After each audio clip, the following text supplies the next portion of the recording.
सणवार सुरू झाले की आपण घरात मिठाई बनवण्यापेक्षा आपण बाजारातून ती विकत आणतो, परंतु या मिठाईमध्ये खूप प्रमाणात भेसळ होत आहे। त्यासाठी आज आपण झटपट होणारी आणि खिशाला परवडणारी मिठाई काजू कतली बनवूया फक्त 3 साहित्यामध्ये। परफेक्ट प्रमाणात मऊसूत तोंडात विरघळणारी काजू कतलीचा हा व्हिडिओ शेवटपर्यंत नक्की बघा, ज्यात तुम्हाला खूप सारे टिप्स सांगितल्या आहे। चला रेसिपी सुरू करूया।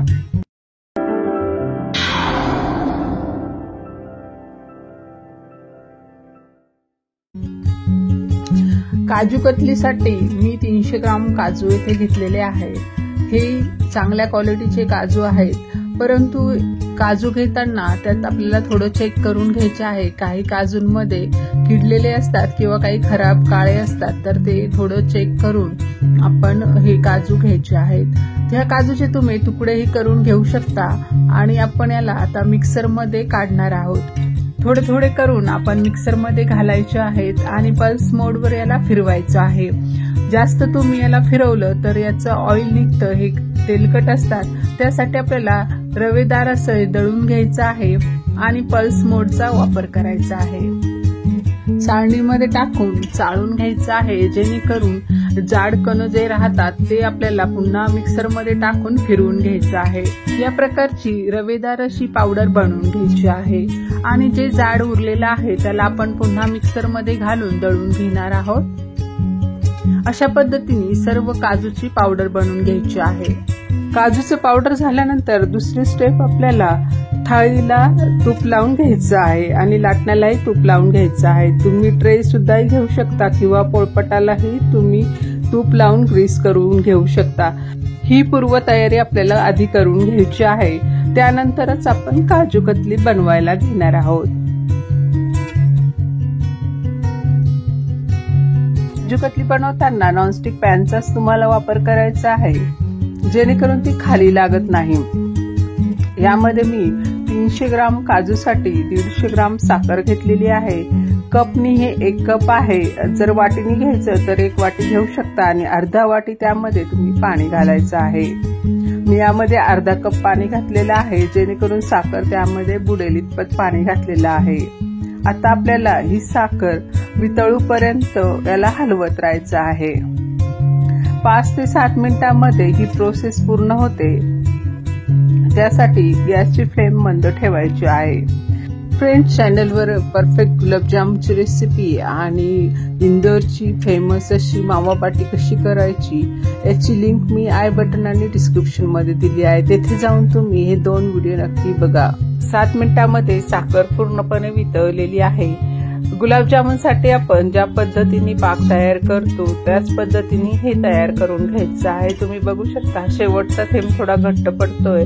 हा थेंब घेऊन हातात बघायचा आहे। थोडा चिकटसर झाला असेल तर आपण यामध्ये पुढची प्रोसेस करायची आहे। गॅसची फ्लेम मंदच ठेवायची आहे। आता पाक आपला रेडी झालेला आहे। आता त्यामध्ये आपण काजूची पावडर घालून घ्यायची आहे। काजूची पावडर टाकल्यानंतर आपल्याला याला सतत हलवून घ्यायचं आहे। यामध्ये गिठोळ्या होणार नाही याची खबरदारी घ्यायची आहे आणि चांगल्या हलक्या हाताने याला मिक्स करून घ्यायचं आहे।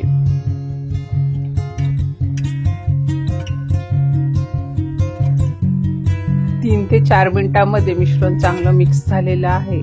आता आपल्याला हे मिश्रण खाली लागू द्यायचं नाहीये, सतत याला हलवत राहायचं आहे। नॉनस्टिक पॅन असल्यामुळे हे खाली लागत नाही, तरी पण आपल्याला ही प्रोसेस करत राहायची आहे। आता यामध्ये मी 1 टीस्पून मी इथे वेलची पूड घेतलेली आहे। हे ऑप्शनल आहे, तुम्हाला हवं असेल तर तुम्ही टाकू शकता, नसेल तर तुम्ही हे स्किपही करू शकता। आता आपण चांगलं मिक्स करून घ्यायचं आहे।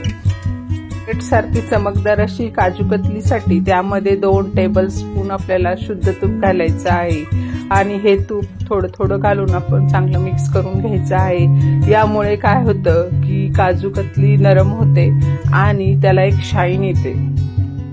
या पद्धतीने तुम्ही सगळं मिक्स करून घ्यायचं आहे। फ्रेंड्स, तुम्हाला माझा व्हिडिओ आवडला असेल तर एक लाईक नक्की करा। तुमचं एक लाईक आमच्यासाठी एक मोटिवेशनचं काम करतं आणि व्हिडिओला लाईक शेअर नक्की करा आणि चॅनलवर नवे असाल तर चॅनलला सबस्क्राईब करून बेल बटन नक्की दाबा।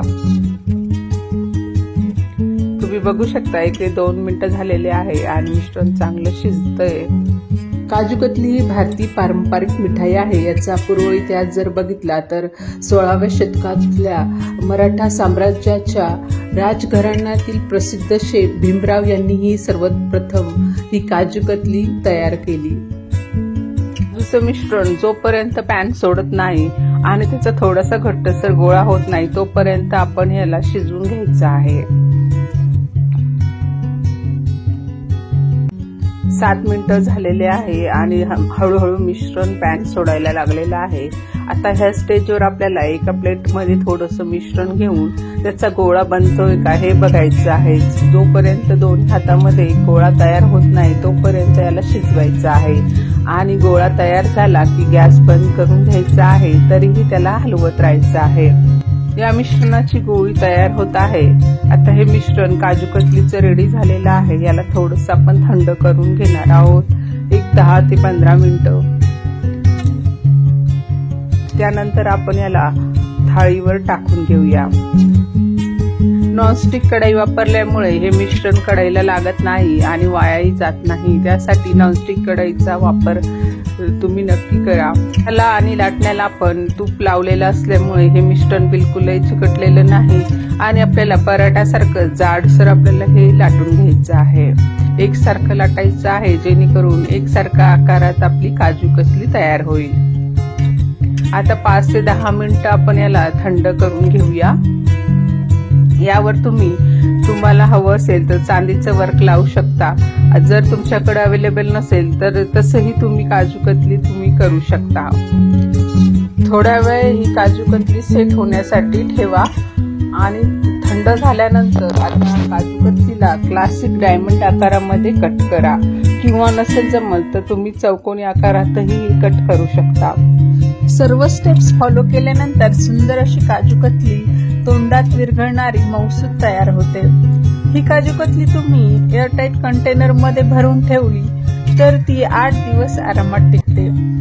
तर चला मग तुम्ही पण या फेस्टिव्ह सीझनला अशा प्रकारची काजू कतली नक्की करा आणि तुमचा अनुभव आम्हाला कमेंटद्वारे नक्की कळवा। व्हिडिओ आवडला असेल लाईक शेअर नक्की करा आणि चॅनलला सबस्क्राईब करा।